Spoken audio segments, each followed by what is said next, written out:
Alright, in this video we're going to be talking about radicals and how to graph them. Alright, so there's a few steps that you can use to guide you through this process of graphing a radical. Step number 1, you're going to want to make a table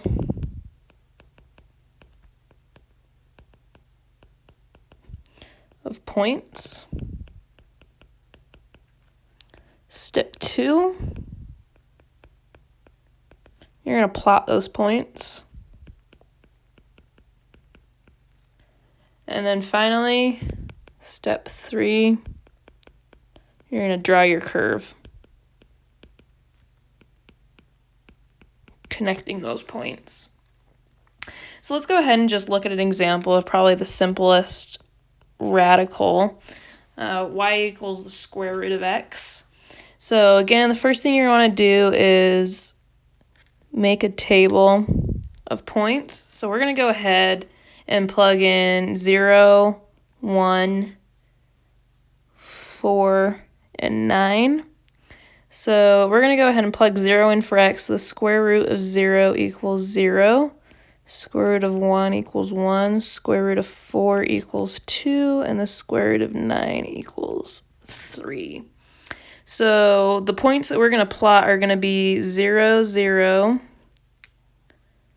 1, 1, 4, 2, and 9, 3. So we'll go ahead and plot these now. So 0, 0, 1, 1, 4, 2, and 9, 3.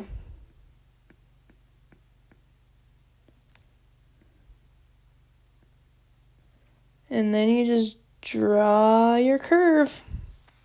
And that's how you would graph a radical. Now, if this was like square equal to 2 square roots of x, then all of these would just be times by 2.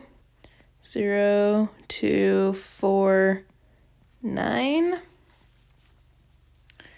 So then you would come and you would plot those points then. We'd still have 0, 0.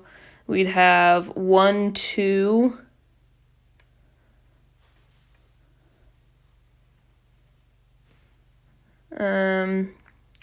Then 4, 4.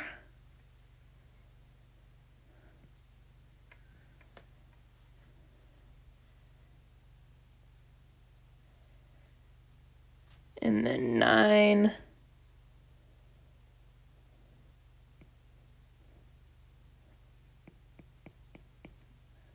9.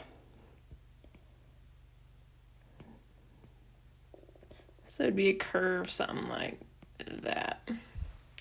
All right, so as you can see, this is just increased by a magnitude of 2. Now, if you're given a more complicated one, y equals the square root of x minus 2 plus 9, for instance, you're just going to take this original graph here and then adjust it based on these values here. So let's go ahead and get this down to the original version. All right, so here we've got our y equals the square root of x. So what's going to happen here is you're going to move your graph 2 units to the right and then 9 up. All right.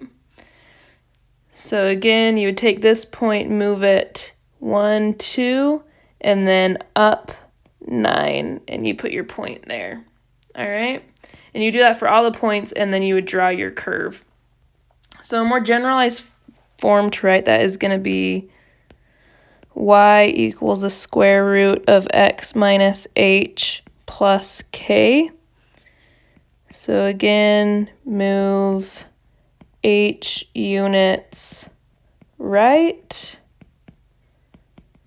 k units up, or if you had y equals a square root x plus h minus k, this would then be to the left, and this we would move down. All right, so it's as simple as that. Again, you just always refer to this original one, and then you can move it up, down, left, right, and it'll look the same as that. All right, so that's just a brief intro on how to graph radicals.